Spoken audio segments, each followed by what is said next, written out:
आज आपल्या गावात येणार ती बिरोबाची पालखी म्हणून आपण डायरेक्ट पालखी बघायलाच गेलो आज सकाळी. जसं घरच्याने उठवलं तसं म्हणजे तुला पहिला बाजार यायचा आणि गाडी घ्यायला तेवढी बाजारात जसा बाजार घेतला तसं आपण आलो. बाजार पण आपला किरकोळ सुद्धा नाही, त्यामुळे आपण डायरेक्ट घर लावलो आणि म्हणलं आता आंघोळ करून जायला ती बिरोबाची पालखी बघायला. आंघोळ करून घेतली मस्तपैकी चकचकी झाला नाही आपण पालखी बघायला गेलो.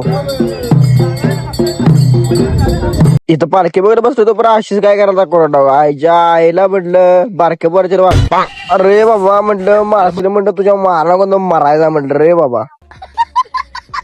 तेवढ्यात आपल्याला फोन आला आपल्या भावाचा. भाव म्हणला की तुला जरा गाडी द्यायची आपल्याला गाडी तेवढी द्यायला आहे म्हणलं. आपण गाडी डायरेक्ट काढलेल्या भावाच्या घराला. भावाला गाडी दिली, भावाला अर्ध्या एक तासात काम आवरलं आलेलं आहे. आपण म्हणलं तर भावाला पाणीपुरी तेवढी खायला लागते. भाव म्हणला चल की म्हणलं. त्याला कुठं माहित होतं आपण घरात देणार पाणीपुरी. साहेब घ्या म्हणलं पाणीपुरी. साहेब काय उठलं साहेबाने पाणीपुरी केली काढा जा पाणीपुरी. लगेच आपल्याला घरात पाहणा मारसता म्हणून आपण रोहण्या करायला शिडी अंडे करायची. शिडी आपल्याला पाहिजे होती वरती मारण्याचा पाहणा. जसा पाहणा मारा तसं आपण डायरेक्ट गावात गेलो कर. आपल्या एका शूटच्या ऑर्डर असल्यामुळे आपण जायचो. इथं पण्या पण होता. पण्या काय येड झवा कराल तसं काम. ध्यान देत नाही मी पण नाव ठेवत्यात हेटर.